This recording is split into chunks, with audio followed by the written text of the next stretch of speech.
You should not cook with olive oil because it has a very low smoke point, and it too is oxidized if you put it in a frying pan and fry vegetables in it, saute vegetables in it. So olive oil is not meant for that. Olive oil is what you pour all over your salad, maybe your vegetables at dinner to make them yummier. Get a really super high quality, expensive one, tastes delicious. You can high heat cook avocado oil. Yeah. It has a much higher smoke point, so it will not be oxidized. And you can do the same with coconut oil. You bet.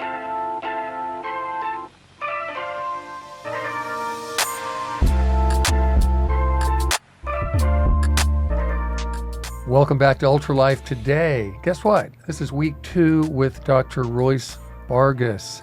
Dr. Royce Bargas from VargasWellness.com. VargasWellness.com. Guess what? An electrophysiologist, a doctor of osteopathy, board certified in cardiology and in functional medicine.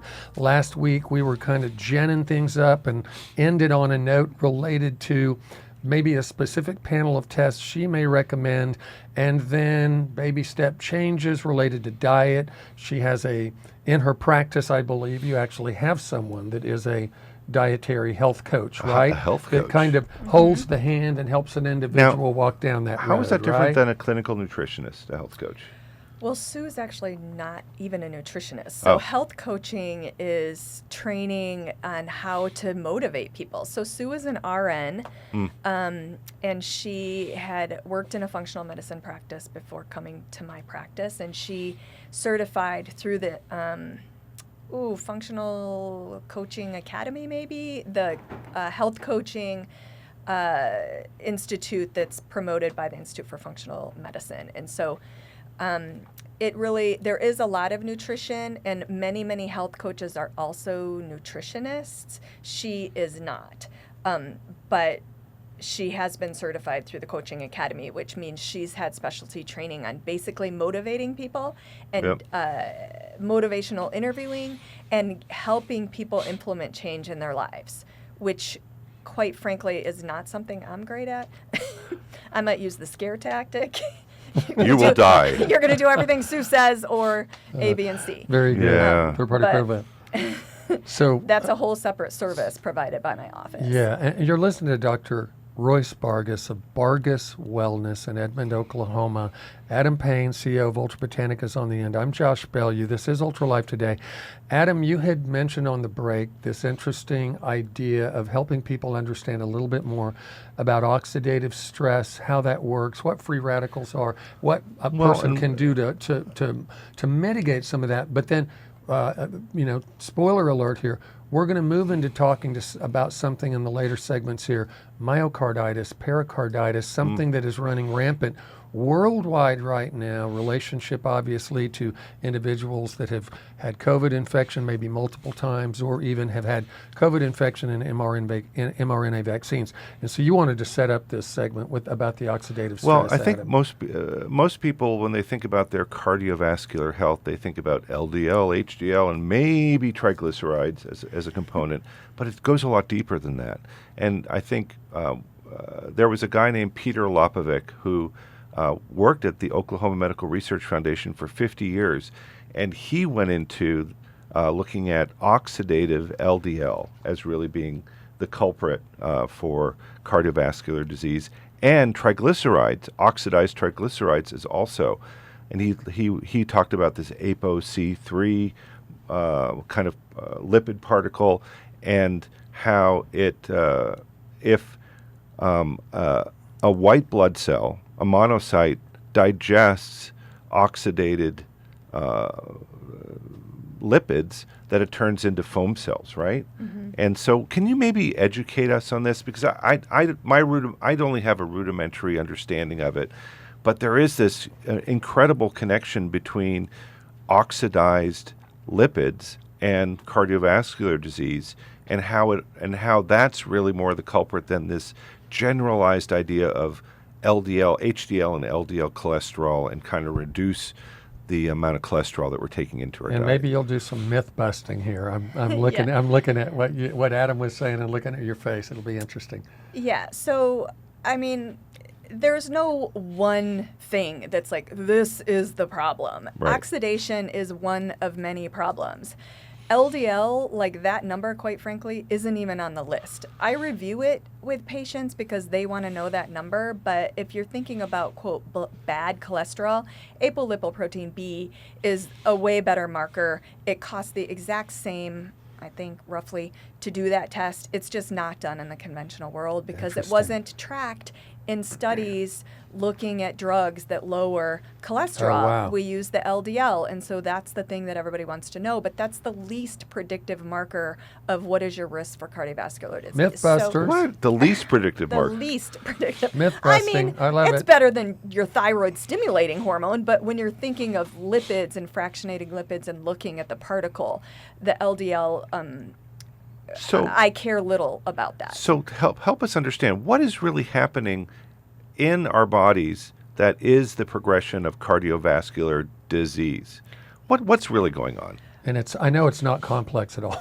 I mean, Yeah, and it's, I'm not going to really get into the weeds Right. of all of the like cellular But, I mean, biochemistry, but basically your cholesterol can be in these large fluffy particles which just bounce around inside the vasculature and never make their way into the arterial wall, or you can have these teeny tiny particles of varying compositions, some of which are particularly atherogenic, and they make their way into the arterial wall, which is what is called the plaque, which gets more and more and more, and the artery gets more narrow and narrow and narrow, and you ultimately will have symptomatic angina. Now, that's not what causes a heart attack, which is the second myth buster. A heart attack is when you have typically, most commonly, like 40 to 60% blockage. It would never cause you any symptoms in your normal life, even if you went out and tried to run a marathon. But then there's some sort of stress in that artery, most commonly from blood pressure. And then it causes a teeny tiny tear, and then your clotting system goes wild and a blood clot comes there, and bam, that's what causes Great a heart explanation. attack. that's the blockage. Great It's not the fat blockage necessarily that could contribute to it. Yeah, I mean, you It's usually the tear have some associated element with the of clotting, right? It's the tear. It's Okay. the sheer stress and damage and disruption in the endothelium of the artery that then activates the blood clot, which then is the heart attack. Ooh. So these are Oof. two very different processes that people don't understand. And that's, I'm not going to get on this soapbox either or spend a ton of time on it, but that is exactly why stents do not prevent heart attacks. And people always come to me all the time and they're like, oh, my doctor saved my life because he put a stent in. Unless it happened in the throes of an acute heart attack where you have a blood clot blocking your artery, he did not save you ever from having a heart attack. Mythbuster 3 within a minute and Wow. a half. This is so good. This is great. Yes. So let's get back to your question, oxidation, Adam. Yeah. So oxidation is occurring all the time in our system. And again, a little bit of oxidation is normal, kind of like we talked about with inflammation. It Right, strains right. the system and makes it stronger. So the Turns it out. mitochondria, as they're making ATP, they create this exhaust, They right? create free radicals, for right. sure. Absolutely. Right. And that's normal. That's part of That's normal. Right. But it's not normal to have a lot of your cholesterol be oxidized, or it's not normal to have a bunch of free radicals, which is basically, again, not to get into the nitty-gritty of biochemistry, but it's an oxygen atom that doesn't have something neutralizing it. And oxygen by itself is a negatively charged particle, and it's dangerous. It damages DNA, it breaks down cell walls, it's a problem. And so what our body is basically always doing is turning these things into water. And so you have to have a capacity to do that. And so if the fat in your blood gets tagged with these dangerous oxygen particles and cannot be neutralized, they're very, very damaging to the arterial wall. And so things that we do in life, which causes all these free radicals that we cannot deal with, are to expose ourselves to too much oxidative stress. And so even pollution in the air causes Right. free radicals. Eating oxidized oils, which are, I don't even know, probably 90% or more of the oil that is consumed Right. in the United States Is oxidized? already fully oxidized. Even when it's Wow. sold as olive oil, I hate to say that. Yeah, you have to be unless you careful. find it in Tunisia, unless you find Tunisia Moroccan oil, you're basically getting olive oil that's tainted with other oils. What? It's very sad. Yep. We can talk about that on another No. showcase. I want to talk about this now. Yes. What, so what? I mean, where is a safe haven then? I mean, literally, can you give us a safe haven here? I cannot. It's very hard to find a safe haven. It's tough to navigate. I can give you a resource where you can find your safe haven would be Dr. Mark Hyman's book, Food, What the Heck Should I Eat? It's my favorite book about food. And he does have this entire chapter on oils. It's super enlightening. It's very science oriented. So, if I your like eyes the geeky roll, stuff. and you will love it, Adam. A lot of people can't really tolerate that level of science. But there is this summary that's basically like, eat this, don't eat this. And he, I believe, if I recall correctly, does go through a couple of vendors that... I think he names some names that they've vested. Yeah, you can trust they've vetted, their coconut, their olive. Yeah. But you plant seed oils, first of all, they're not plants. It will say that it's vegetable oil. It is not a vegetable. It is highly refined and oxidized seed oils. Yep. Soybean oil, canola oil, vegetable oil, rapeseed, grapeseed, corn. You should never, ever consume these. And they're in every restaurant you go into, and they're in every box and bag that you buy at the grocery everywhere. store. I mean, which oil should we consume? I mean, seriously, if everything is tainted, I probably walk into Walmart and you'd say, well, none of this stuff.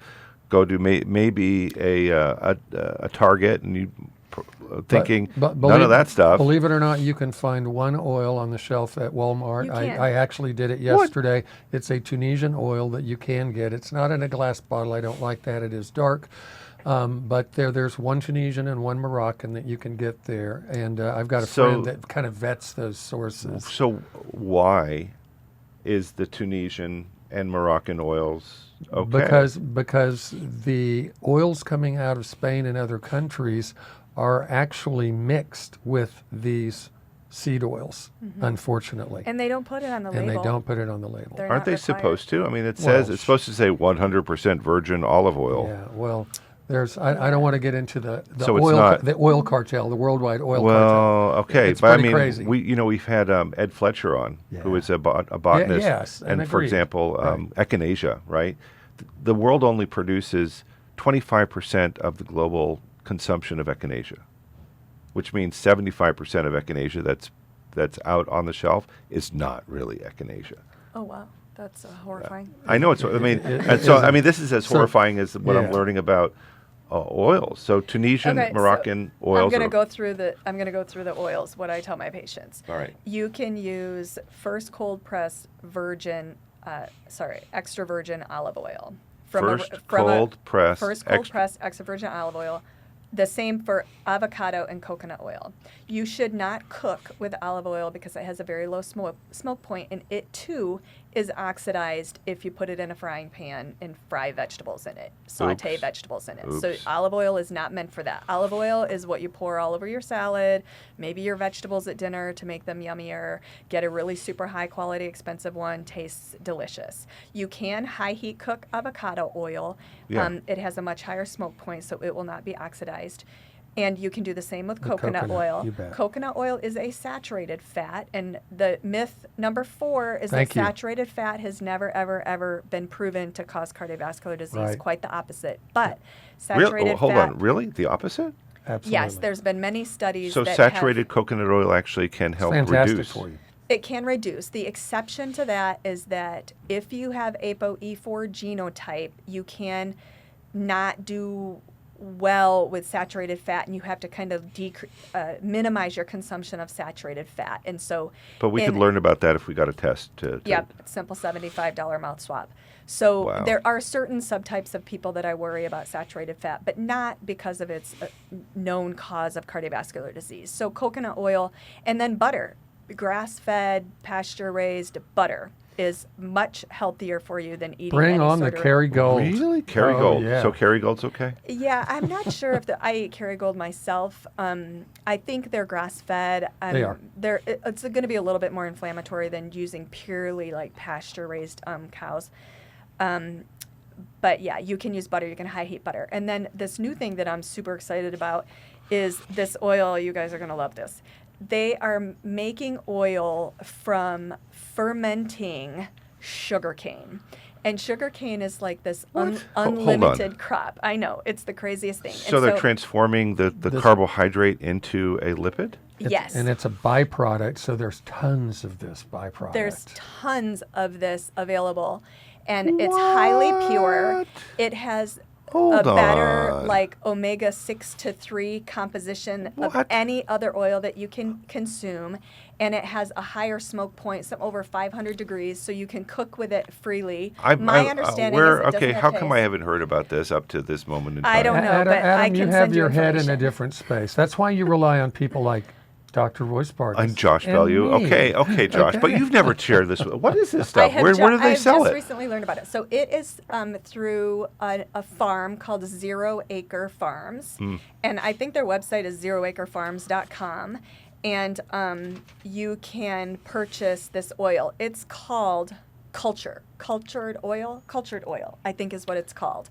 I am currently waiting on my order, so I have not tried this yet, but I think that it's going to be like a game Well, changer after this when it comes podcast, to oil. it's just going to blow up worldwide. We Yeah. should have an affiliate code. Yeah, we need one. Listen, we're moving into our last segment here. Coming up, we are going to talk a little bit about AFib. We're going to talk about myocarditis, pericarditis.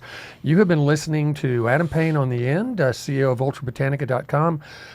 You've got Royce Bargas here, and you can reach her through Bargas Wellness, Bargas Wellness.com. You can get a discovery call. It can kind of help you get to know her, map some things out. She'll do that for free, so go to bargaswellness.com. I'm Josh Bellew. We're going to be right back with Ultralife today. We're going to talk a little bit about AFib. We're going to talk a little bit about COVID, mRNA, myocarditis, pericarditis. Have you been hearing the truth about that? Stay tuned. Our mission is to take nature's most beloved botanicals and enhance them with our liquid protein scaffold technology. This helps it reach your cells faster and better. With exponentially enhanced bioavailability, you'll feel better every day. Ultra Botanica, the feel-good curcumin. Welcome back to Ultralife today. This has been chapter 2 of 2.0. Royce Bargas here from bargaswellness.com, Bargas wellness.com. I want to get that in because we're going to get real excited about some topics here, and we're going to forget to tell you how to contact her. bargaswellness.com. Get your free 10-minute discovery call with her. Begin to roadmap your life to better health, And wellness. which is wellness, which is really, you can't put a price on. Honestly, okay, this is chapter 4, part 4 of part 2 or chapter 2, It and is. my mind has been blown. So if you haven't joined us from the earlier part, Yeah, you can go back to number 45. It's the very first interview we had with Dr. Royce Bargas. You can pick up there learning a lot about her journey, her practice, great origin story, and her determination and tenacity to get where she is today. But I told you, Royce, off camera. Actually, we were emailing back and forth, and thank you for that long, articulate, and heartfelt response. Someone I know that's dear to me recently had an AFib event, and it came totally out of the blue. This is an individual, super healthy, fantastic exercise, ultra clean, primarily plant-based diet, and then some awesome wild-caught fish on occasion. Eats just perfectly, lives a Zen yoga kind of lifestyle up in the mountains. What could go wrong, right? Well, they did get the mRNA vaccine, and since that period of time, they've now had a cardiac event that was diagnosed as AFib. What in the world is AFib? And then I kind of even turned you onto a book that kind of has a little bit of a misleading title, but nonetheless, you took a deep dive into it. Thank you for doing that. Tell us about AFib, and then also tell us about myocarditis, because I'm hearing myocarditis is a nothing burger. I'm hearing if you get diagnosed with myocarditis, take a couple of months, relax, don't do any heavy lifting, and then just get back out there and live life again. You'll just live a long, healthy life. So I know I said a lot. I'm going to turn you loose now with the AFib. Okay. So AFib is the most common abnormal heart rhythm in the world.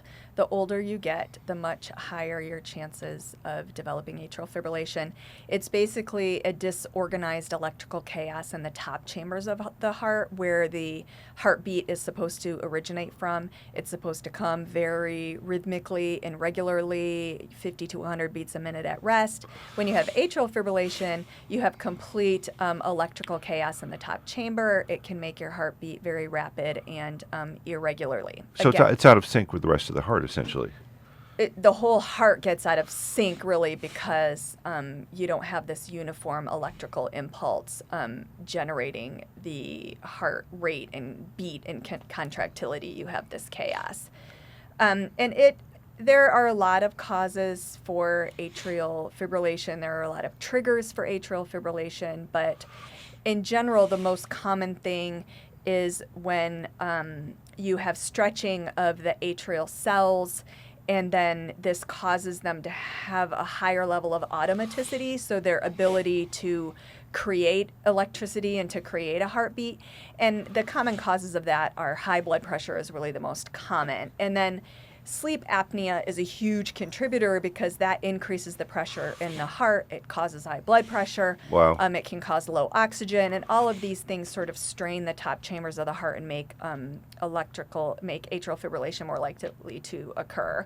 In the case of your loved one, I would have to kind of back up and ask how much exercise, because atrial fibrillation is also the arrhythmia of athletes, and intense, Ironman type training. Not intense Ironman at all. The perfect climate, walking up and down the mountainous hills, but not running up and down the mountainous hills, but doing that, 5 to 6 days a week, in a very beautiful scenic environment, and they've done it for years. So my impression always has been that atrial fibrillation, AFib, is usually it's something that happens. It progresses to a point, and then the electrical signals get disrupted, and then you have this phenomenon, and the only options seem to be like ablation of the nerve or doing some of this cryo ablation. Maybe help us understand, are there other things? Can you reverse AFib? And why have we been seeing AFib in people that have gotten the vaccine? Well, we see AFib in people who got the vaccine or people who got COVID. I have found in my practice the most troubled patients from cardiovascular and all other things that go along with COVID and the vaccine occur in people who got both. They got the vaccine, then they had a bout of COVID, and then they got another vaccine. Both COVID and the vaccine are intensely inflammatory, and if you just bombard your system with one inflammatory insult after another, then there's a risk of a lot of things, and atrial fibrillation is one of them. Wow. As far as treatment for atrial fibrillation, again, we could spend an hour on that alone, but there are medications to treat atrial fibrillation. They're 50% effective at best. There is an invasive approach to treating atrial fibrillation with ablation that can be done with radiofrequency or with cryoballoon, and there's actually even an open chest surgical procedure that can be done, but that was the first thing that was ever done from a surgical or ablative standpoint for atrial fibrillation. So there are ways to do it.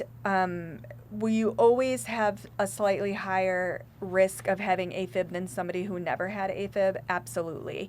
Can you change those cells in the heart to make them not so high in automaticity to decrease your likelihood of having AFib? I believe that we can, and there's more and more data coming through various studies that show that maybe you can have reverse remodeling of the atrium is what that's called, where the cells kind of go back to normal. The key with AFib, and you kind of alluded to the book, The AFib Cure. First of all, I don't believe there is a cure for AFib. You can put AFib into remission, but there are these very rare circumstances where a perfectly normal, healthy heart will go into atrial fibrillation from a vagally mediated cause. Most commonly is when somebody gets like a big gulp from 7-Eleven and they drink it down super fast and they get that like horrible brain freeze, and the next thing they know they're in AFib. Wow. And if you get them out of AFib or they spontaneously convert out of AFib, they do have the substrate to have AFib, so they are at increased risk more than somebody that never had it, but they might never have it again. And so there are kind of isolated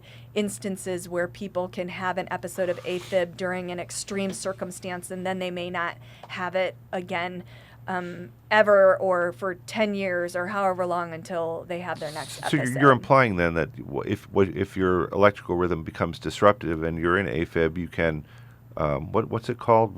Not reversing. Cardiovert them, and then you get back to a normal rhythm.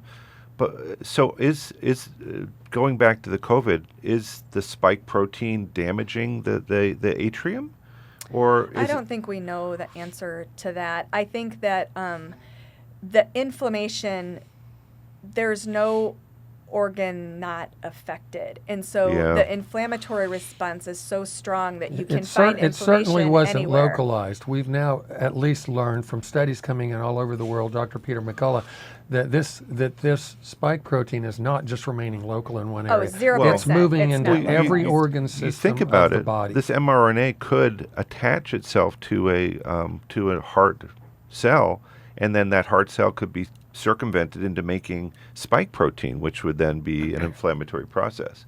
I mean, that's possible. Or It's the possible. virus could be in the heart tissue, creating more spike protein, causing inflammation. Wow, I just never thought about it that way. Yeah. So we've got about 6 minutes left, and the hot topic that everyone has heard about, whether they listen to mainstream media or not, has been myocarditis, athletic deaths, young people. Just the all-cause mortality rate has skyrocketed. Yeah, it's really sad, across actually. the entire world, and the only indicator for a lot of experts is this one mass vaccination event that took place. And so it seems to be, at least in the insurance companies' minds, that's what's going on. But tell us a little bit about myocarditis and why it isn't a nothing burger, because they're very much downplaying it, in my opinion. And I want to hear from a cardiologist what it really is, and then what does it mean for the future of an individual that has suffered with myocarditis, pericarditis. Well, myocarditis is not a benign phenomenon for sure. It is basically inflammation of the heart muscle cell, which is called a myocyte. Wow. And so that is a problem, because similar to how I talked about how AFib starts, like these cells can have this automaticity. And so arrhythmia is very common in people with myocarditis. I wouldn't be able to give you the incident, but if you have cells in the bottom chamber and the ventricle of the heart that are very inflamed and irritated and dying, then you can have generation of abnormal heart rhythms from the bottom chamber, which are what cause cardiac arrest and sudden cardiac death. And so there is an increased risk of that if you have significant inflammation in your heart muscle. And so can it go away? Absolutely. But we don't know, without actually doing biopsies or post-mortem analysis of the heart muscle cells from people who die, we don't know how much of it is resulted in scar tissue. Yeah. And the origin of abnormal heart rhythm is scar. And therefore, when we ablate a heart, we are creating scar scars, yeah. to get rid of one rhythm, but it's at the risk of increasing arrhythmogenic substrate to have more arrhythmias, abnormal heart rhythms in the future. So I would say myocarditis, from certain circumstances, it can resolve and get better by a global assessment of the cardiac function. Your left ventricular ejection fraction can be normal, but we don't know if there's microscopic damage. One would think if a heart cell died, it's replaced with scar tissue, because that heart cell does not come back. It's not like a liver cell that can isn't regenerate. the heart basically the only organ in the body that does not actually replace cells? Well, the heart and the brain. The brain, okay, there you go, yeah. Right. And I mean, you can actually grow new neurons in your brain, but the same way you can grow new arteries in your heart, but a heart muscle cell does not regenerate like the liver can fully regenerate. It's so amazing. It's so interesting. And clotting issues have been spoken of over and over again. When an individual has a clotting issue, and we are seeing tons more of those in the last 3 years, What does that mean, and what does an individual need to do? Well, for instance, again, an individual with myocarditis, an individual that is now having clotting issues, what are preventive things or things they can do to try to make sure that those don't turn into more serious events? Well, I mean, as with all things in functional medicine, you have to fix the matrix and decrease inflammation. And so you have to set yourself up for success and give your body every opportunity possible to deal with the clots and the inflammation and to resolve the inflammation. So maybe I think that clots are probably the most common reason that people died from active COVID. In the beginning of COVID, where all these people were dying, it was because it was so disseminated. thrombogenic. Yeah. Maybe inflammation causes clots. If the inflammation occurs in the artery and you get a clot in the artery, you're not going to do well. So maybe a chance for a shameless promotion of UltraCur. Do you think UltraCur has a place in helping to deal with this AFib or these clotting issues or this inflammation? Well, I think curcumin is a potent modulator of inflammation. And I mean, I've seen myself, I use a lot of curcumin in my practice, your products specifically, to address those inflammatory markers that I see in people's blood work. And Does it help? Yes, it absolutely 100% it helps. So we do. There are tools. So we're not just going to a dead end here with AFib or with clotting issues or systemic inflammation. It's we've talked a lot about diet today. It's as a way to help mitigate inflammation, and we have some great new tools. I guess with this this oil that's artificially it's called cultured oil. Cultured from oil. 0 Acre Farms. Yeah, we definitely have to look into that, and I'm going to buy some Tunisian. Olive Tunisian oil or Moroccan. Moroccan. Yeah. And what about the avocado oil? I've actually Remodel. I've got 2 brands that a good friend of mine has vetted, and only recently, Adam, I wasn't holding out on you.